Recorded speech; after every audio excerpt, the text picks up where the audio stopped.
ఇదంతా ఒక చిన్న మార్పుతో మొదలైంది. మీరు కూడా బహుశా గమనించుండరు. ఆకాశంలో చంద్రుడు కొంచెం ప్రకాశవంతంగా, కాస్త పెద్దగా కనిపిస్తున్నాడు. చాలామంది అసలు పట్టించుకోలేదు. అంతేలే అనుకున్నారు. కానీ ఆ చిన్న మార్పు మన ప్రపంచాన్ని శాశ్వతంగా మార్చిపోతుందని ఎవరు మాత్రం గ్రహిస్తారు?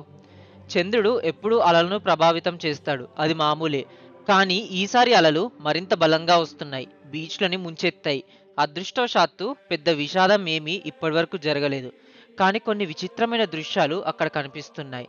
సాధారణంగా సముద్రపు చీకటి లోతుల్లో నివసించే రాక్షస స్క్విడ్లు, యాంగిల్ ఫిష్‌లు వంటి వింత జీవులు తీరాలకు కొట్టుకు వస్తున్నాయి.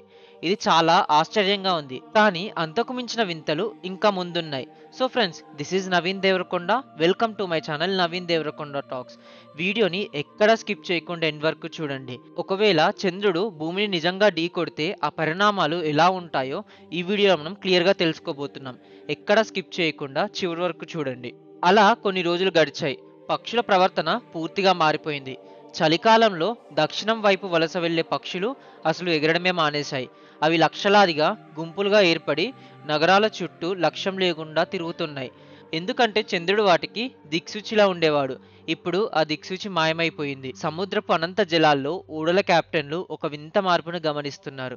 వారి దిక్సూచిలు స్థిరంగా లేవు. ఆ మ్యాగ్నెటిక్ కంపాస్‌లో ఉండే నీడిల్స్ వాటికి ఇష్టం వచ్చిన డైరెక్షన్స్‌ని చూపిస్తున్నాయి. భూమి యొక్క అయస్కాంత ధృవాలు మారిపోతున్నాయి. అవును, ప్రజలు ఒక భయంకరమైన నిజాన్ని గ్రహించాడు.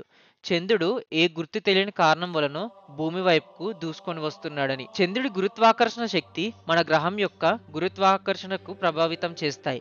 దీనివల్ల భూమిపై ఉండే వాతావరణం, జీవరాశి ప్రవర్తన, అయస్కాంత క్షేత్రం అన్నీ మారిపోతూ ఉన్నాయి. ఎండిపోయిన ప్రాంతాల్లో ఇప్పుడు వర్షాలు కురుస్తున్నాయి. అతి శీతల ప్రాంతాలు వేడెక్కుతున్నాయి. భూమిలోని ప్రతి పర్యావరణ వ్యవస్థ నాశనం అవుతుంది. అడవుల పక్కన నివసించే ప్రజలు ఆగకుండా తూడేల అరుపులు వింటున్నారు. చంద్రుడు ఈ జంతువులను పిచ్చివాటిలా మారుస్తున్నాడు.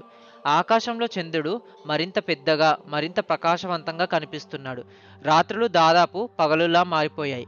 ఇంకా పెద్దగా ప్రమాదం ఏమీ జరగలేదు. ప్రజలు ఇంకా భయపడడం లేదు. ఎందుకంటే అంతం వస్తుందని నమ్మడానికి వాళ్ళు సిద్ధంగా లేరు. కానీ ఒకరోజు చంద్రుడు ఒక కీలక దశకు చేరుకున్నాడు. ఒక్కసారి ఊహించుకోండి, మీరు రోడ్ పైన ఏదో మ్యూజిక్ వింటూ వెళ్తున్నారు. ఎవరో మిమ్మల్ని వెనక నుంచి వచ్చి తోశారు. బహుశా ఆ వ్యక్తి ఏదో పనికి ఆలస్యంగా వెళ్తున్నాడని మీరు అనుకున్నారు. కానీ అలా మీరు ముందుకు నడుస్తూ ఉంటే ఇంకో అమ్మాయి మీ భుజానికి తగిలి క్షమించండి అని చెప్పి వెళ్ళిపోయింది. ఆమె కళ్ళల్లో భయం స్పష్టంగా కనిపించింది. మీరు ముందు చూస్తే ప్రజలు మీ వైపు దూసుకొని పరిగెడుతూ వస్తున్నారు. మీరు మీ హెడ్ ఫోన్లు తీసేసి అరుపులు, సైరన్ల హోరు, ప్రజలు తమ కారును వదిలేసి ప్రాణభయంతో పరుగులు తీస్తున్నారు. ఆకాశంలో వందలాది సీగల్స్ ఎగురుతున్నాయి. ఈ గందరగోళం మధ్య మీరు ఒక వింత శబ్దం విన్నారు. అదే నీరు. ఎలా సాధ్యం? ఎందుకంటే మీరు హైదరాబాద్ లాంటి ఒక మెట్రో నగరం మధ్యలో ఉన్నారు. ఇక్కడ తీరం అనేది అసలు లేనే లేదు. సముద్రం మీకు చాలా దూరంలో ఉంది. కానీ ఆ అలల శబ్దం మీరు చాలా దగ్గరగా వింటున్నారు. ఒక భారీ అల వీధులను ముంచెత్తుతూ మీ వైపు దూసుకువస్తుంది. మీరు పరుగులు తీసి ఒక బిల్డింగ్‌లోకి దూరి 10వ అంతస్తుకు చేరుకున్నారు. ఇక్కడి నుండి మీరు నీరు నగరాన్ని నింపుతుండడం చూస్తున్నారు. ప్రవాహం ఎంత బలంగా ఉందంటే కార్లు, చిన్న బిల్డింగ్లు, చెట్లు అన్నీ కొట్టుకొని పోతున్నాయి. నీటిలో షార్క్ చేపలు, ఇతర చేపలు కనిపిస్తున్నాయి. ప్రజలు ఇళ్లల్లో, డాబాలపై తలదాచుకుంటున్నారు. నగరం మొత్తం కొన్ని క్షణాల్లోనే విపత్తులో మునిగిపోతుంది. మీరు దాక్కున్న బిల్డింగ్‌లో టీవీ పనిచేస్తుంది. మీరు తెలుసుకున్నది ఒక భయంకరమైన నిజం. అదేంటంటే ప్రపంచవ్యాప్తంగా వరదలు వస్తున్నాయి. భారీ సునామీలు తీర ప్రాంత నగరాలను కబళిస్తున్నాయి. కొన్ని చోట్ల అలలు 30 అంతస్తుల భవనం ఎత్తుకు చేరుకున్నాయి. చాలా నగరాలు భూమిపై నుండి తుడిచిపెట్టుకుపోయాయి. చంద్రుడు భూమికి చాలా దగ్గరయ్యాడు. ఈ భారీ వరదలు కేవలం ఆరంభం మాత్రమే. చంద్రుడు భూమి చుట్టూ తిరుగుతూ మన గ్రహం దాని అక్షంపై స్థిరంగా ఉండడానికి సహాయపడుతుంది. వాతావరణ స్థిరత్వాన్ని అందిస్తుంది. జీవరాశి వృద్ధి చెందడానికి సహాయపడుతుంది. కానీ ఇప్పుడు ఈ సమతుల్యత దెబ్బతిన్నది. చంద్రుడు మనకు దగ్గరగా వస్తుంటే భూమి యొక్క గ్రావిటేషన్ చాలా మారిపోతుంది.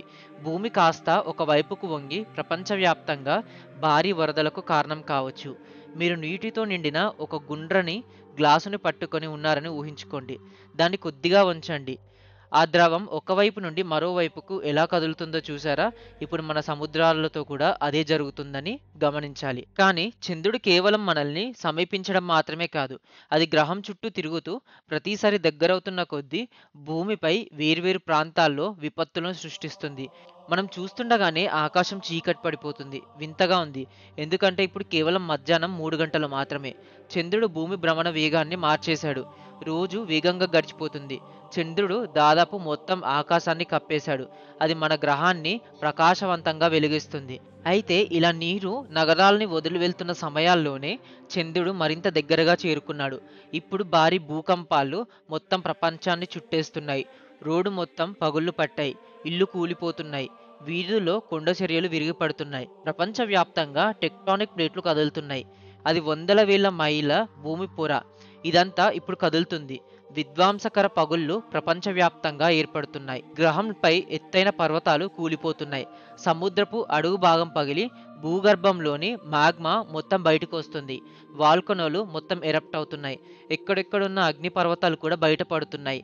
అవి మొత్తం భూమిని కంపించి వేస్తున్నాయి. ఇంత దారుణంగా ఉంటుంది చంద్రుడు మన భూమిపైకి ఒకవేళ వస్తే. కాంటినెంట్స్ తమ షేప్‌ని కంప్లీట్‌లీ మార్చేస్తున్నాయి. అవి ఒక పెద్ద భూఖండంగా కలిసిపోతాయి లేదా 100 చిన్న ముక్కలుగా విడిపోతాయి. ఢీకొట్టిన శక్తి వాతావరణంలోని మొత్తం ఆక్సిజన్‌ను కాల్చివేసి గ్రహాన్ని జీవించడానికి పనికిరానిదిగా మార్చగలదు. భూగర్భంలో దాక్కోవడం కూడా అసాధ్యం.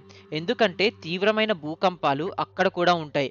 ప్రజలు తమ చివరి గంటలను ప్రియమైన వారితో, తమ కుటుంబాలతో గడపాలని నిర్ణయించుకుంటారు. చంద్రుడు మరింత దగ్గరవుతున్నాడు. అది ఇప్పుడు అంతర్జాతీయ అంతరిక్ష కేంద్రం ఉన్నంత దగ్గరలా ఉంది. అంటే ఇంటర్నేషనల్ స్పేస్ స్టేషన్ ఎంత ఎత్తులో ఉందో అక్కడుంది. చంద్రుడు ఆకాశాన్ని కప్పేశాడు. భారీ అలల వల్ల చాలా నగరాలు చీకటిలో ఉన్నాయి. మెల్లగా ఎత్తులో ఉన్న సునామీలు భూమిని ఢీకొంటున్నాయి. లక్షల టన్నుల మాగ్మా సముద్రంలో ఢీకొంటుంది. బిలియన్ గ్యాలన్ల నీరు ఆవిరైపోతుంది. తేమ గాలిలోకి పైకి లేచి బూడిదతో కలిసి భారీ క్యుములస్‌ను మేఘాల రూపంలో భూమిని ముంచెత్తుతుంది. మీరు గ్రహం యొక్క పూర్తి నాశనాన్ని తెలుసుకుంటున్నారు. కానీ ఇదే క్షణంలో చంద్రుడికి ఏదో వింత జరుగుతుంది. దానిపై భారీ పగుళ్లు ఏర్పడడం మీరు గమనించారు. చంద్రుడు నెమ్మదిగా 2 భాగాలుగా విడిపోవడం మొదలవుతుంది. 2 భాగాలు కూడా వందల పెద్ద ముక్కలుగా విరిగిపోతున్నాయి. అది ముక్కలు ముక్కలుగా విడిపోయి భూమికి ఇక సహజ ఉపగ్రహం లేదు అనే విషయాన్ని మీరు తెలుసుకున్నారు. అయితే చంద్రుడు ఇలా ఎందుకు ప్రవర్తిస్తున్నాడు? ఇది ఎలా జరుగుతుంది? అనే దానిపై శాస్త్రవేత్తలు తెలుసుకోవాలని ప్రయత్నిస్తున్నారు. కానీ ఆ స్పేస్ స్టేషన్‌లు కూడా భూకంపాలు, సునామీల ధాటికి చెల్లాచెదురైపోయాయి. ఇప్పుడు మన భూమికి అసలు చంద్రుడు లేడు. భవిష్యత్ తరాలకు ఒక హెచ్చరికగా నిలిచిపోయాడు. మన ప్రపంచం ఎప్పటికీ మునుపటిలా ఉండదు. ఈ కథ కేవలం అంతమే కాదు. ఇది కొత్త ప్రపంచానికి ఒక ఆరంభం కూడా కావచ్చు. చంద్రుడు లేకుండా భూమి ఎలా ఉంటుంది? దానిపై జీవం ఎలా ఉంటుంది? అనే దానిపై ఇప్పటికెన్నో పరిశోధనలు జరుగుతున్నాయి. ఒకవేళ నిజంగా చంద్రుడు భూమిపై గనక పడితే ఆ ప్రభావం ఎలా ఉంటుందో ఇది ఒక ఉదాహరణ మాత్రమే. నిజానికి ఆ పరిస్థితి గనక వస్తే ఈ తీవ్రత మరింత పెరిగిపోవచ్చు. అసలు భూమిపై ఒక్క జీవరాశి కూడా మనుగడ సాగించలేదు. ఏ విధంగా అయితే డైనోసార్లు అంతమైపోయాయో ఒక చిన్న యాస్ట్రాయిడ్ ధాటికి అంతకి పదింతల రెట్టింపు ఉష్ణోగ్రతలు నమోదవుతాయి భూమిపైన. మొత్తం మానవ జాతి అంతమయ్యే సూచనలు కనిపిస్తున్నాయి. ఈ వీడియో మీకు ఖచ్చితంగా నచ్చిందని అనుకుంటున్నాను. మరొక అద్భుతమైన వీడియోతో మీ ముందుంటాను. అప్పటి వరకు మన ఛానల్‌ని తప్పకుండా లైక్ చేయండి, షేర్ చేయండి, అలాగే సబ్స్క్రైబ్ చేయండి. ధన్యవాదాలు.